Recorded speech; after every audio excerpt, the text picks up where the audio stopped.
오늘도 우리가 함께 읽은 이 고린도전서 16장의 이 말씀을 통해서 하나님께서 주시는 은혜를 함께 나누기를 원합니다.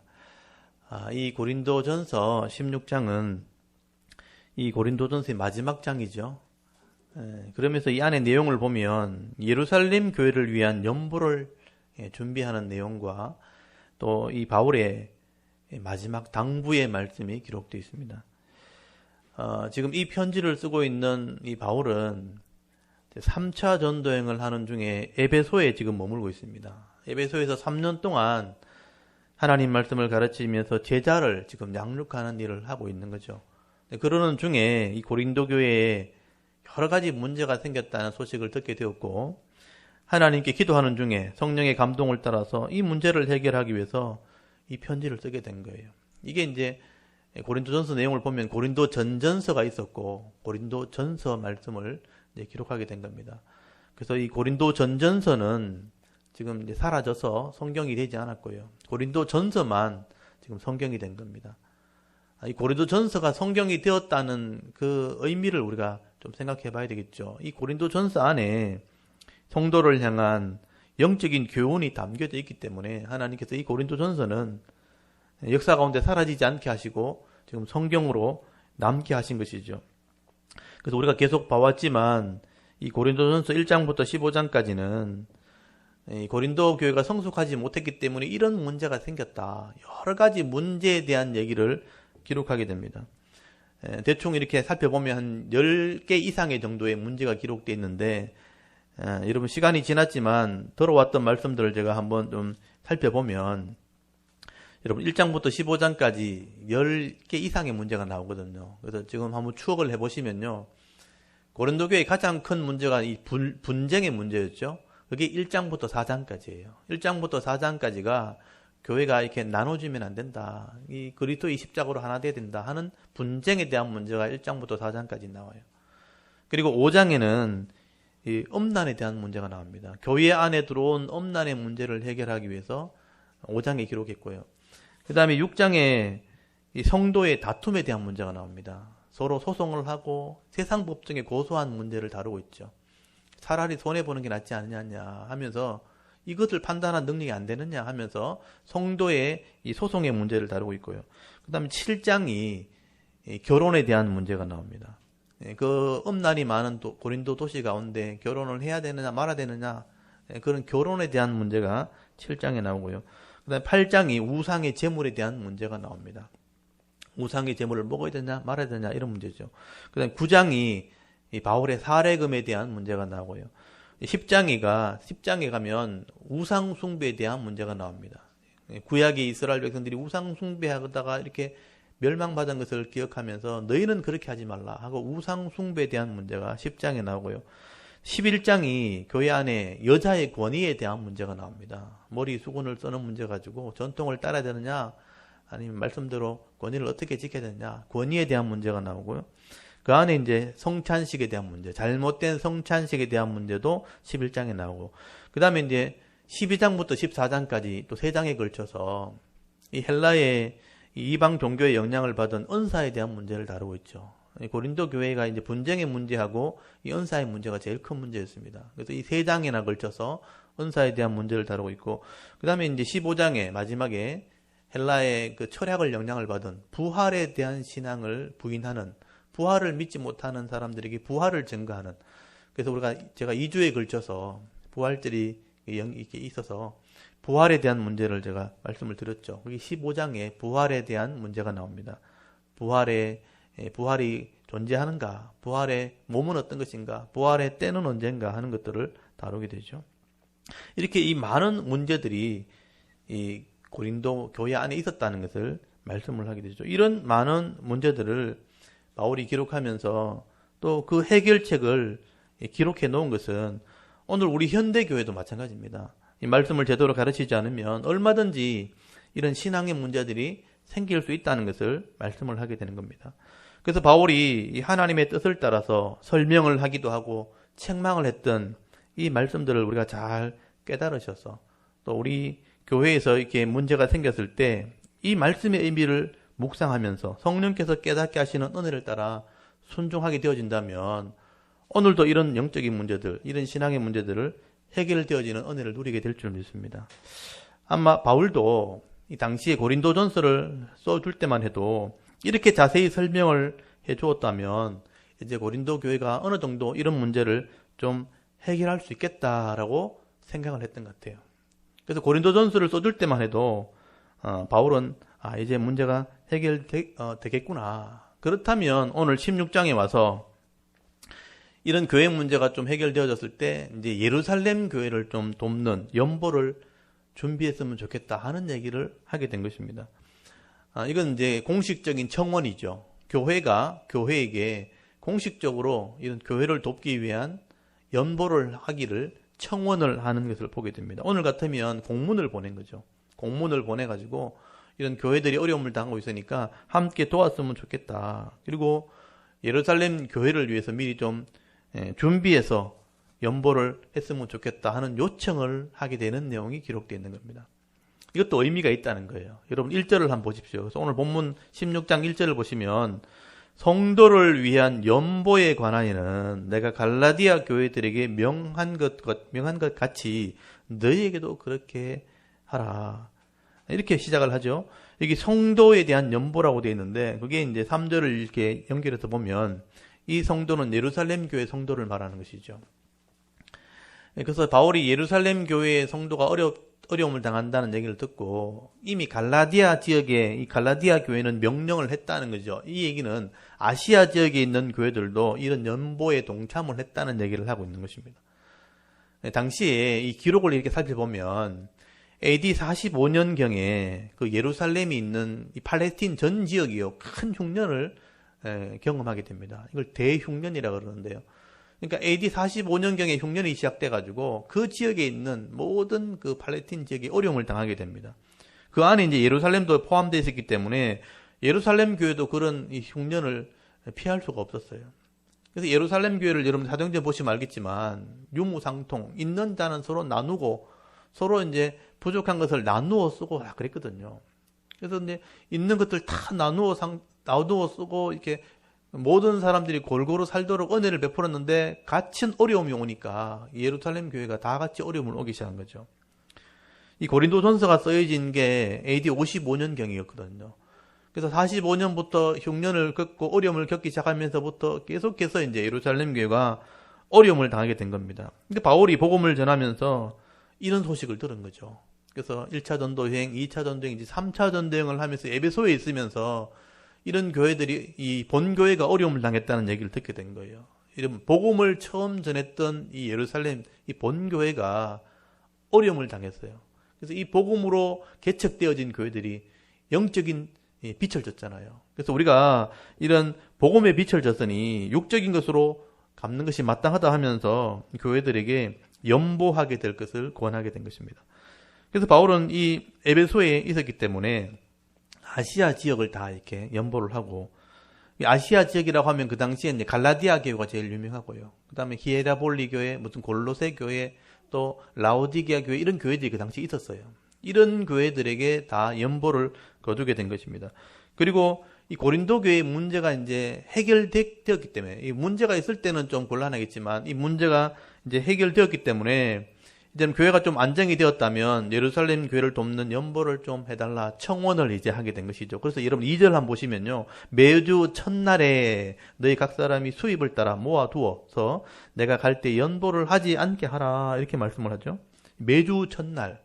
그러니까 한 주일의 첫날은 주일을 얘기하는 거예요. 그 당시에는. 그래서 주일날 모일 때에 예루살렘 교회를 위한 연보를 미리 좀 했으면 좋겠다. 그래서 여기 연보라는 말 자체가 모금한다라는 뜻이에요. 연보란 단어가 여러 가지가 있는데 여기서는 모둔다는 뜻입니다. 그래서 이제 영어를 보면 콜렉션이라고 번역을 했어요. 이렇게 수집한다, 모준다, 성금을 거둔다 이런 의미거든요. 그래서 미리 좀 거두어서 준비했으면 좋겠다. 이게 헌금의 원리라는 거죠. 그래서 각 사람의 수입을 따라, 여기 수입을 따라라고 돼 있지만 원래 의미는 번성하게 하신 대로, 성경적으로 말하면 복을 받은 대로라는 뜻이에요. 형편대로라는 뜻이에요. 하나님이 내게 주시는 은혜를 따라서 내게 주신 것을 미리 좀 모아두었으면 좋겠다. 이게 헌금의 원리라고 말하는 것입니다. 여러분 성도가 헌금할 때는요 그냥 즉흥적으로 하는 게 아니에요. 뭐 감정 따라 기분 따라 애들 용돈 두듯이 이렇게 하는 게 헌금이 아니에요. 내게 주신 은혜를 잘 계산해서 그 은혜를 따라서 미리 구별하는 거예요. 그래서 미리 준비해서 하나님께 드려지는 것, 그것이 바로 가장 기본적인 헌금의 원리라는 것입니다. 그래서 헌금을 하면 이 헌금들을 예루살렘으로 전달하겠다. 이런 3절을 보시면요. 너희들이 인정하는 증인들과 함께 예루살렘으로 가지고 가겠다. 여기 보면 너희의 은혜를 예루살렘으로 한다. 너희 은혜는 헌금을 얘기하죠. 이런 연보를 예루살렘으로 내가 가져갈 것을 계획을 지금 설명하는 겁니다. 그래서 5절부터 보시면 앞으로 행로를 설명하는 거죠. 내가 마게도냐를 지날 터니 마게도냐를 지난 후에 너희 가서, 이 너희는 고린도죠. 고린도에 가서 혹 너희와 함께 머물며 겨울을 지낼 듯도 하니 이는 너희가 나를 내가 갈 곳으로 보내어주게 하려 함이라.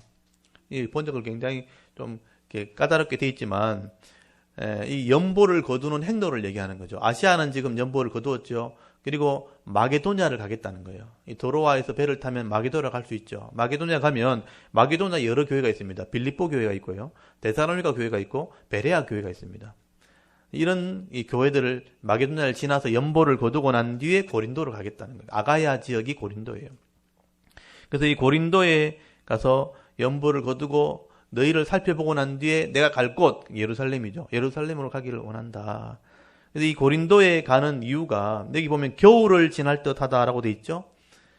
이 겨울을 지날 듯하다는 얘기는 연보를 거두는 것도 목적이 있지만 여러분 고린도전서를 보냈잖아요. 이 편지를 지금 보내놓고 과연 성도들이 이 말씀을 듣고 제대로 하고 있는지를 확인하러 가겠다는 뜻이에요. 겨울을 지낸다. 그래서 거기 8절에 보시면 오순절까지 에베소에 있겠다라고 돼 있죠. 바울은 지금 에베소에 있고 여기서 오순절까지 있다가 내가 출발할 거다 이 얘기거든요. 오순절이면 보리를 거두는 줄, 맥추절이죠. 오순절의 다른 말이 맥추절이죠. 보리를 거두는 시기. 유대 달력으로는 3월달, 우리 달력으로 말하면 한 6월달, 3개월이 차이 나거든요. 지금으로 말하면 6월달쯤 이후에 출발해서 몇 개월 걸리거든요. 마게도냐를 거쳐서 가야 되기 때문에. 그럼 겨울쯤 거기 도착해가지고 거기서 너희를 살펴보고 가게 될 것이다 하고 자기 계획들을 이렇게 얘기하는 것입니다. 이렇게 바울은 이 교회가 성도들에게 이런 어려움 당한 교회, 어려움 당한 이웃을 도와야 될 것을 지금 명령하는 거예요. 연보를 통해서 내게 주신 은혜를 이렇게 구별해서 어려움 당한 이웃을 돕는 것은 성도의 의무라는 거예요. 교회의 의무이기도 하고 성도의 의무다. 그래서 권하고 명령을 내린다는 표현을 쓰게 된 것입니다. 이것은 성도의 의무라는 것을 여러분 기억하셔야 됩니다. 왜냐하면 율법에 보면요. 하나님께서 우리에게 율법, 하나님 법을 주실 때에 성도는 당연히 하나님께 은혜를 받게 돼 있고 복을 받게 돼 있다는 거예요. 그러면 성도의 의무 중에 하나가 가난한 자를 도와주는 겁니다. 여러분 레위기 19장 기억납니까? 사회 윤리. 하나님과 언약한 백성들은 사회를 이렇게 살아갈 때 윤리를 지켜야 되는데 그 중에 하나가 가난한 자를 도와주는 겁니다.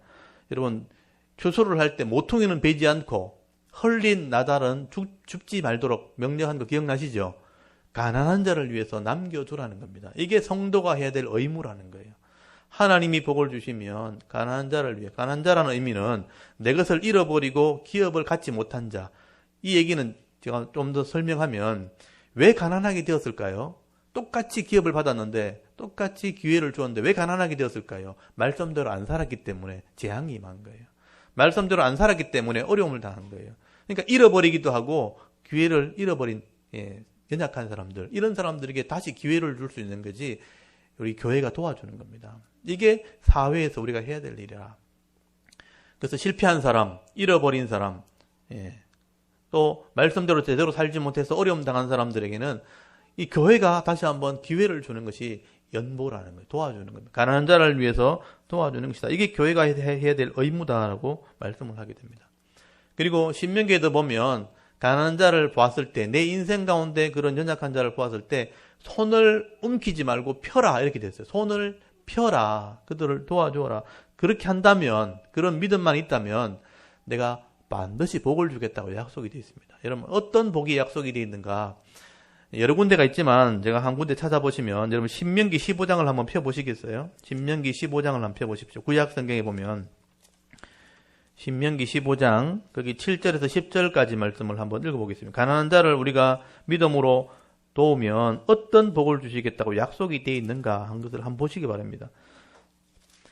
신명기 15장 거기 7절에서 10절까지 말씀을 우리 한번 읽어보겠습니다.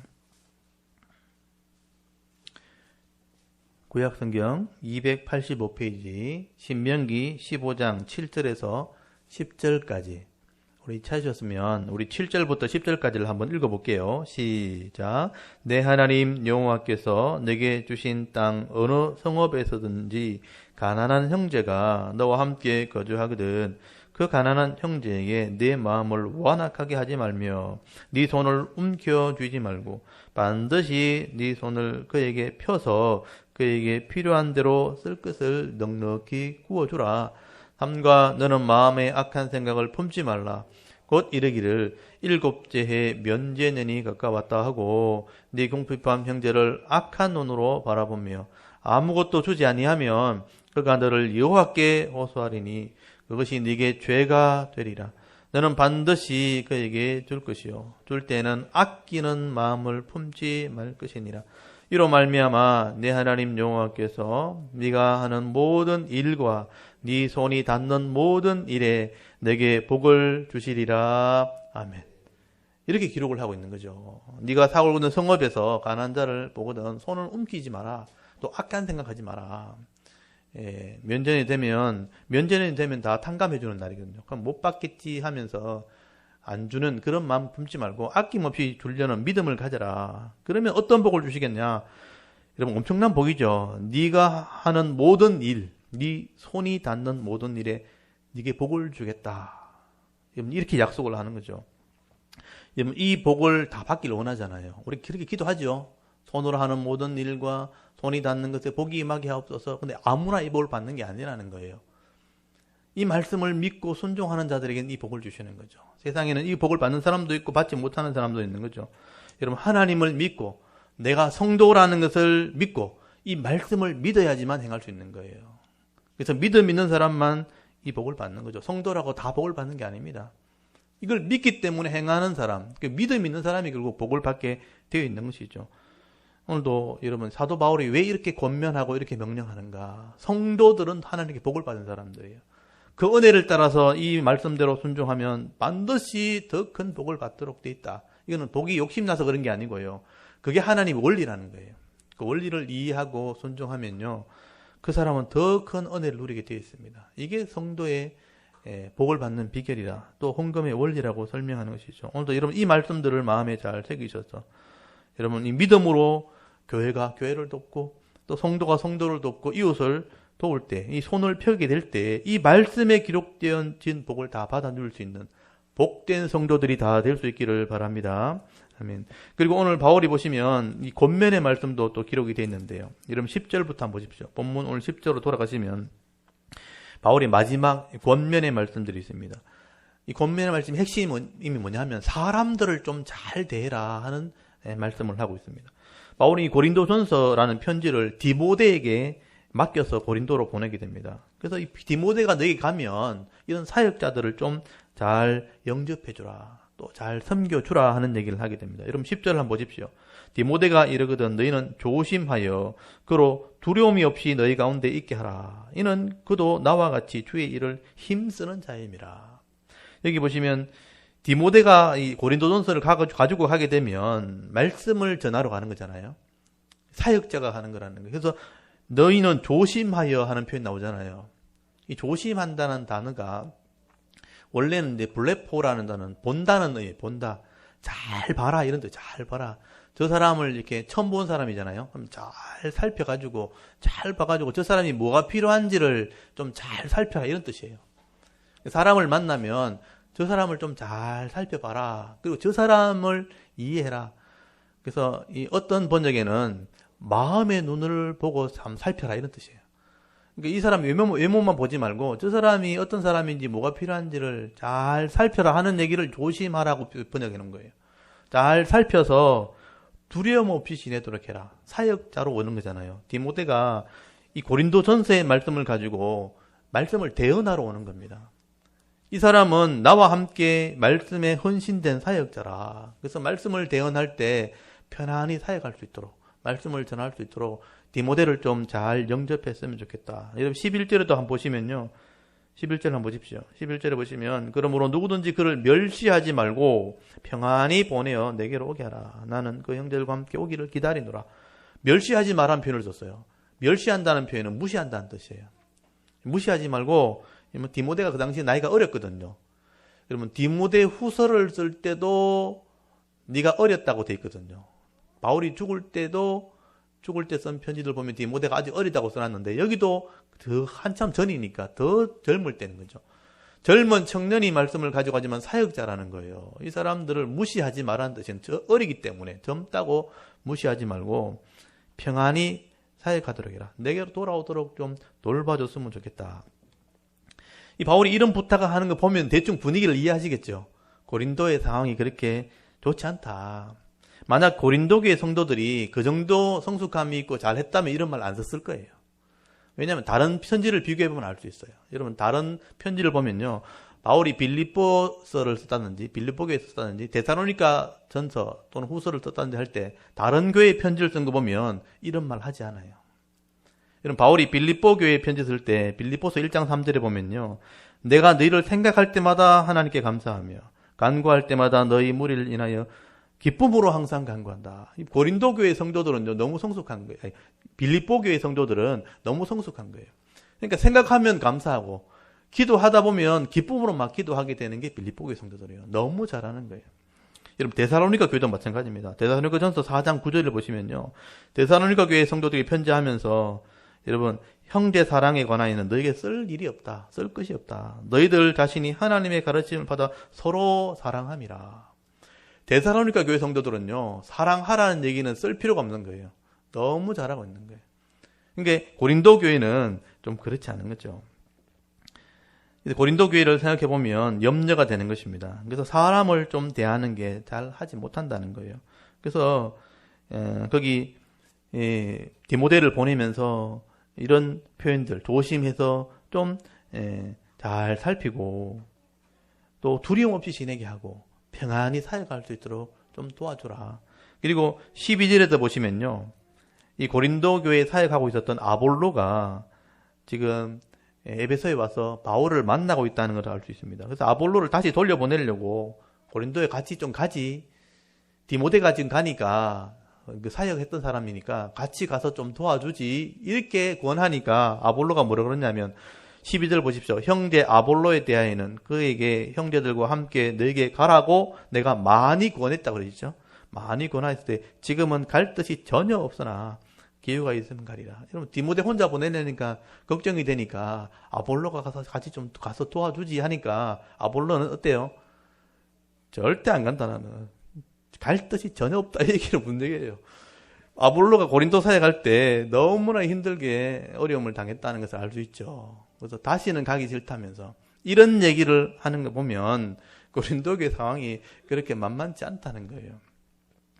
그래서 이런 분위기를 우리가 좀 알 수가 있는 것입니다. 그리고 고린도에서 온 집사님들이 있어요. 거기 17절 한번 보십시오. 내가 스데바나와 부두나도와 아가이고가 온 것을 기뻐하노니 그들이 너희의 부족한 것을 채웠습니다. 이 세 분의 집사님이 고린도의 문제를 바울에게 상담하려고 왔다는 것입니다. 그리고 이제 여기 스데바나 같은 집사님은 15절에 보시면 이 고린도 교회의 첫 열매라고 되어 있죠. 여러분 15절 한번 보십시오. 형제들아 스데바나의 집은 곧 아가의 첫 열매요. 또 성도 섬기기로 작정한 줄을 너희가 아는지라. 이런 말을 쓰는 걸 보면요. 이 스데바나나 부도나도 아가이고 이런 분들은 바울이 이 개척을 할 때 같이 개척했던 멤버들인 거예요. 첫 열매라고 되어 있으니까. 그러니까 이분들이 교회를 위해서 헌신한 분들이에요. 여기 보면 성도 섬기기로 작정했다고 돼 있죠. 교회를 세우려고 이 사람들이 헌신하고 작정한 사람들이에요. 이런 사람들이 교회가 염려가 되고 어려움 당하니까 이 에베소에까지 찾아와가지고 바울에게 여러 가지 상담하는 얘기를 했다는 것입니다. 근데 이런 사람들이 다시 교회로 돌아가게 되어지면 또 사람들이 서로 막 시기하고 질투할까봐 좀 잘 대줘라 이런 권면을 하는 것을 보게 되죠.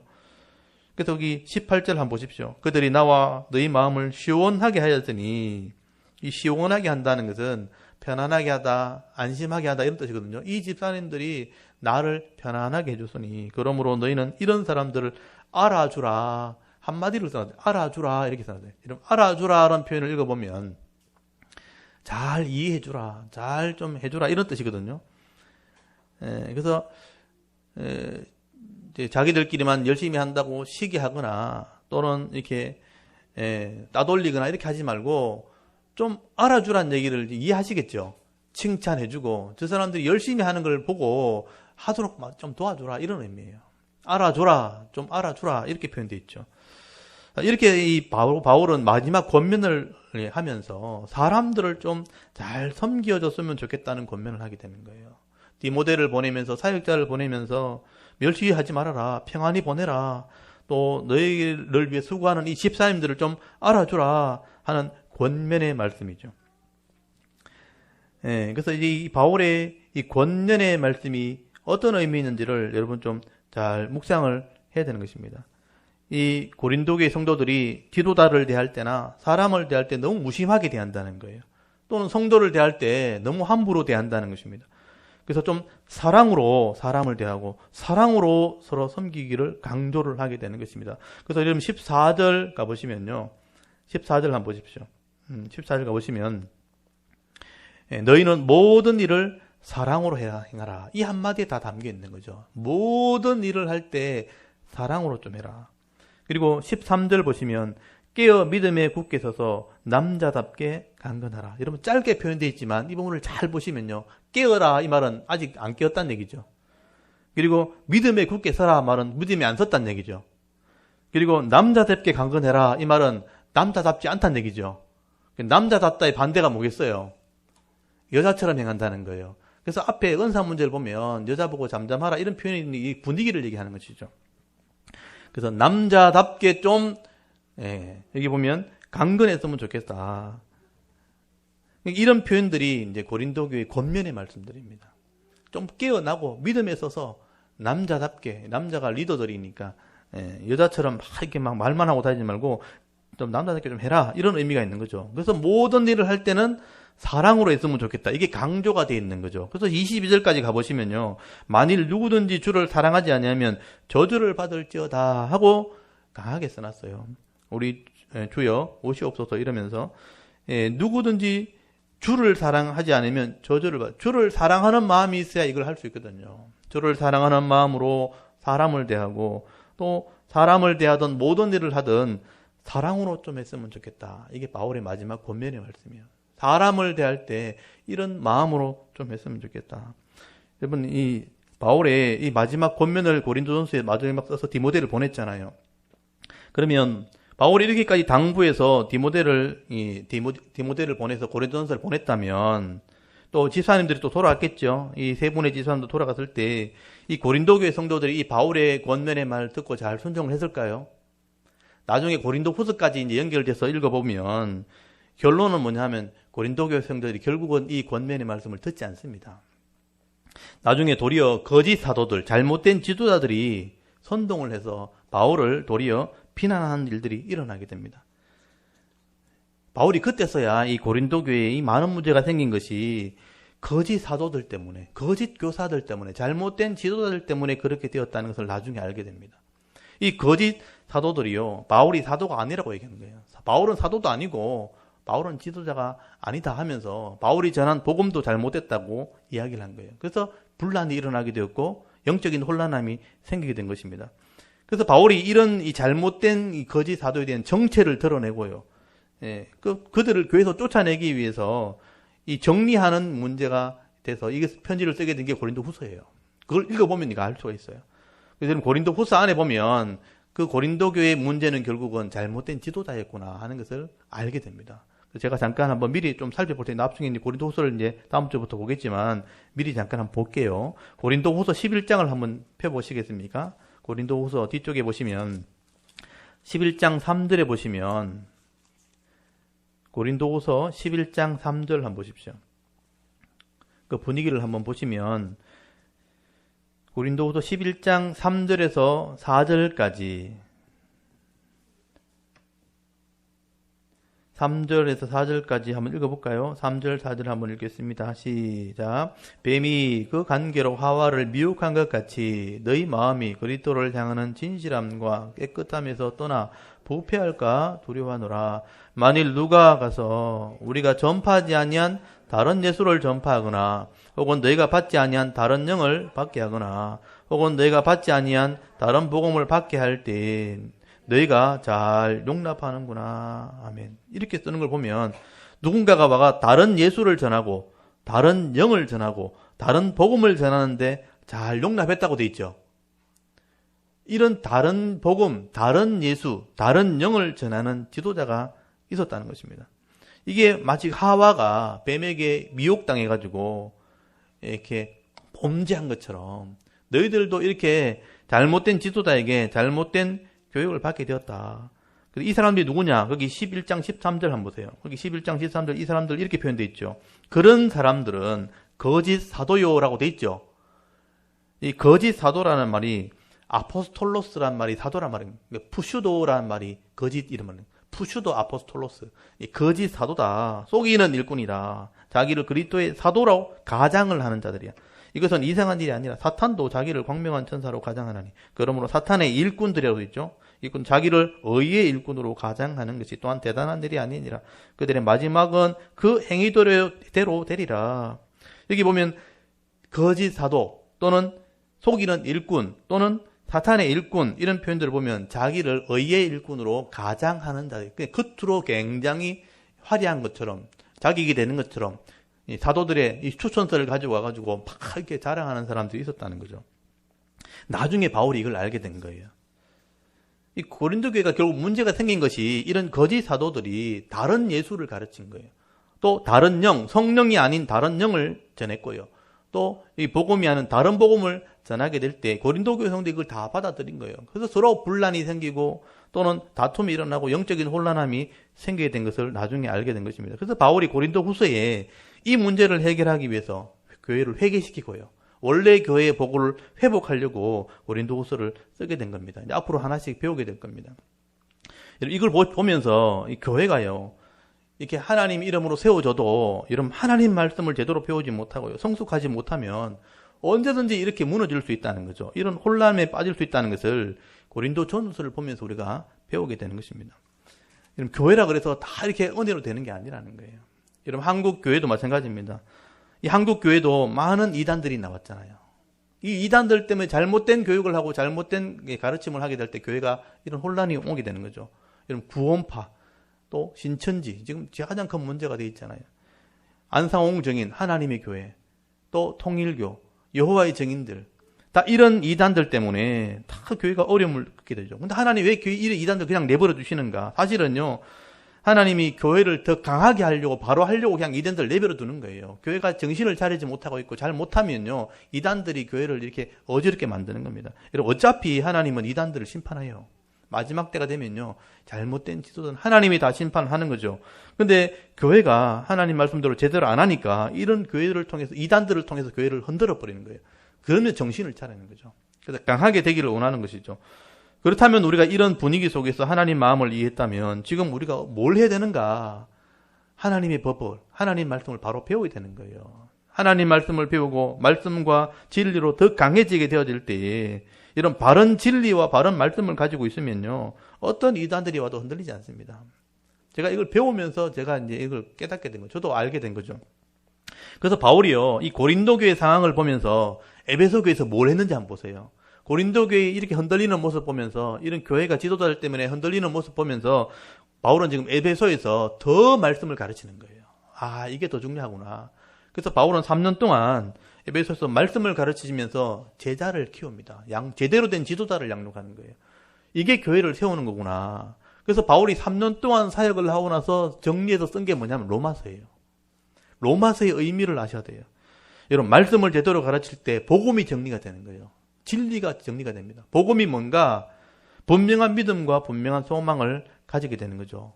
그리고 나중에 바울이요, 3차 전쟁을 끝내고 4차 전쟁 로마 감옥에 들어갔을 때에 이제 선교하고 복음 전하는 것보다 더 중요한 게 뭐냐? 교회를 세우는 거예요. 바로 세우는 겁니다. 그래서 바울이 로마 감옥에 갇혔을 때 다른 거 하지 않습니다. 원래 바울은요, 로마 갔다가 스페인 가려고 그랬어요. 근데 이 더 중요한 걸 깨닫는 거죠. 로마 감옥에 있을 때 교회를 바로 세우는 게 더 중요하구나. 그래서 교회론을 세웁니다. 교회가 뭔지를 쓰게 돼요. 그게 에베소서와 골로새서예요. 바울이 로마 감옥에서 쓴 게 에베소서와 골로새서입니다.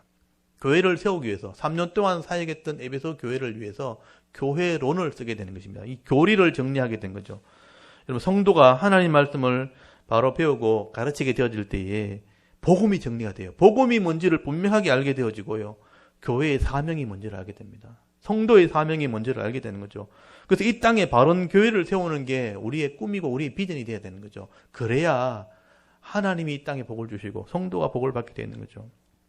오늘도 이건 바울이 이 교회 문제를 이렇게 해결하는 모습을 통해서 이 죄악의 땅에서 교회를 바로 세우기 위해서 애를 쓰고 있는 모습을 여러분 보셔야 돼요. 그렇게 했기 때문에 복음이 우리에게 전달된 겁니다. 오늘 우리가 그 일을 지금 해야 되는 것이죠. 우리는 어떻게 지금 교회를 세워야 될 것인가? 우리는 어떻게 신앙생활을 해야 될 것인가? 내게 주시는 이런 믿음과 이 소망과 비전에 대해서 이런 말씀을 통해서 여러분 오늘도 묵상할 수 있는 그런 기회가 되었으면 좋겠습니다. 우리 교회가 할 일이 있고 여러분이 할 일이 있는 거죠.